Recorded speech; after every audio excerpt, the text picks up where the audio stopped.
A mighty fortress is our God, a bulwark never failing,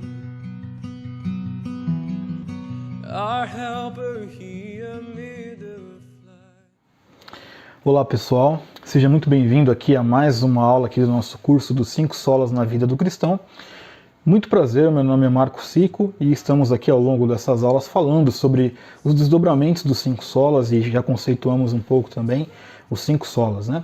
Então, antes de entrarmos aqui no tema dessa aula, eu gostaria de pedir, por gentileza, que você curta e compartilhe esse vídeo ao máximo para que a gente possa ter relevância aqui no YouTube. Se você tem sido abençoado com esse aprendizado, eu também peço, por favor, que você nos ajude, né, a divulgar. Se você se inscrever aqui no nosso canal e você ativar as notificações, toda vez que a gente colocar um curso, um devocional, algum tema, você vai ser avisado, seja por e-mail, ou no site, ou também no aplicativo. Bem, hoje o tema dessa aula chama-se Sempre Reformando.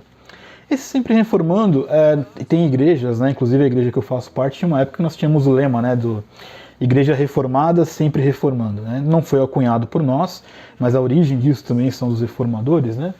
E acho que faz muito sentido que nós tenhamos um cuidado de observar o que a reforma protestante foi, os contextos históricos, mas de forma cíclica nós precisamos revisitar esses pontos para que a igreja não venha se perder no meio do caminho, né? Então eu queria ler um versículo para vocês aqui, em Jeremias 6,16, né?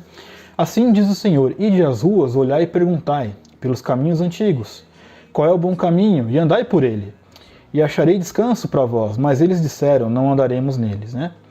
Aqui nesse texto nós temos Deus chamando seu povo de volta à obediência da palavra de Deus, né, da qual eles tinham abandonado. E tinham feito as mudanças necessárias, mas mudaram no sentido errado aqui no contexto do texto, né? Tinham reformado, né, as suas crenças e atitudes, mas na direção errada. O que é muito comum de nós vermos hoje é que a igreja ela precisa ter um cuidado sim constante de perceber se a reforma protestante nos deu a indicação para o caminho certo ou para o caminho errado. Eu digo isso porque é comum que nós vamos experimentar mudanças na nossa caminhada cristã. As mudanças elas são presentes porque a sociedade muda, os tempos mudam.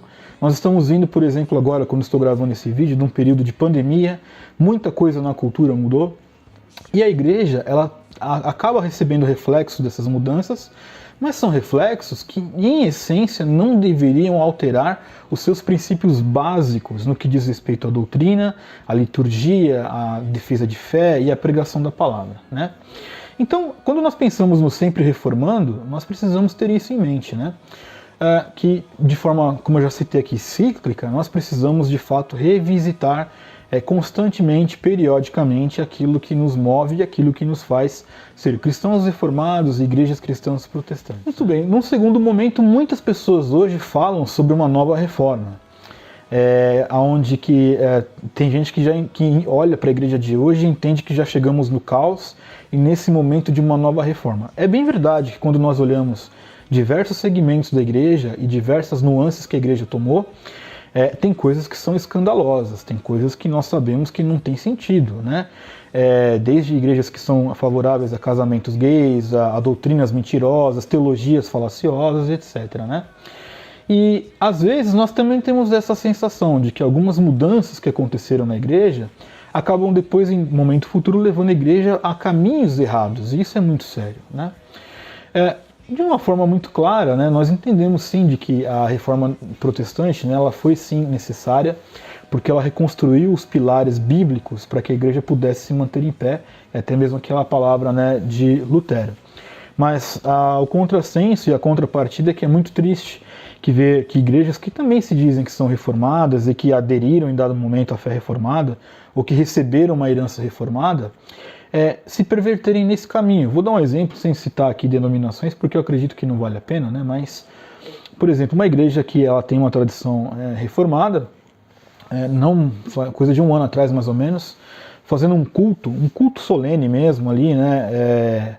Em memória da morte de João Calvino. Qual é o propósito disso? É importante sabermos a história? Ok, mas um culto, né, dentro de um ambiente litúrgico é uma coisa bem questionável, né? Tem gente que acha que está tudo bem, mas eu acho que quando nós olhamos para... Acho não, né? Eu tenho um crivo bíblico, quando eu vejo a palavra de Deus, quando ela fala sobre o culto, eu não vejo uma abertura para fazermos um culto para quem quer que seja, tá? A não ser Deus, evidentemente. O que talvez nós temos que levar em consideração? Que o Sempre Reformando, então, é uma revisitação necessária que a igreja tem que fazer. Se ela continua ainda baseada nos 5 solas, se a fidelidade bíblica está em dia, se somente Cristo é a verdade daquela igreja, se é pregado durante, né, as suas liturgias, os seus cultos, que a fé, né, é manifesta mediante a graça de Deus, se isso é verdade, e se tudo aquilo, inclusive as mudanças que a igreja está fazendo, se isso de fato glorifica a Deus, e este sim, eu entendo que é o crivo mais severo de todos, né? Se fala muito de viver numa sociedade, na cultura contra a cultura, mas qualquer mudança que a igreja tenha, esta mudança está de fato glorificando a Deus? Porque se sim, este é o caminho correto e é o caminho que os reformadores abriram para nós e nós perseveramos nesse caminho hoje, mais de 500 anos depois. Se isso não está glorificando a Deus, nós temos um problema. E essa análise, ela vai passar, sabe por quem? Por nós. Porque o Sempre Reformando também está diretamente ligado a nós, né? Que somos pecadores, que precisamos continuar crescendo na graça, na santidade, reformando as nossas vidas, né? Ou seja, submetendo a nossa vida a Cristo, à verdade da palavra, né? Caminhando com a profunda consciência da graça que nos alcançou e revisitando também os nossos caminhos, as nossas motivações para saber se as nossas vidas estão glorificando a Deus. Isso é muito importante, né?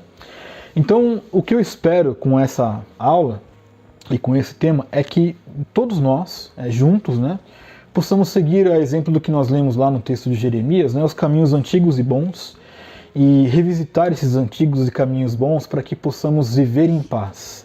E não espere você que entenda-me, porque o que eu quero dizer, que quando nós vivemos em paz, não é com o mundo, é vivermos em paz para com Deus. Revisitar esses caminhos antigos, né, os antigos que deixaram para nós essa herança reformada, que nós possamos olhar se a nossa igreja de hoje e também se a nossa vida está de acordo com aquilo que foi defendido à custa de muitas vidas de muitas pessoas. Sempre reformando. Esse é o nosso caminho, esse é o nosso lema, e acredito que é o caminho que todos nós, como cristãos, deveremos percorrer. If we in our own strength can fight, our striving would be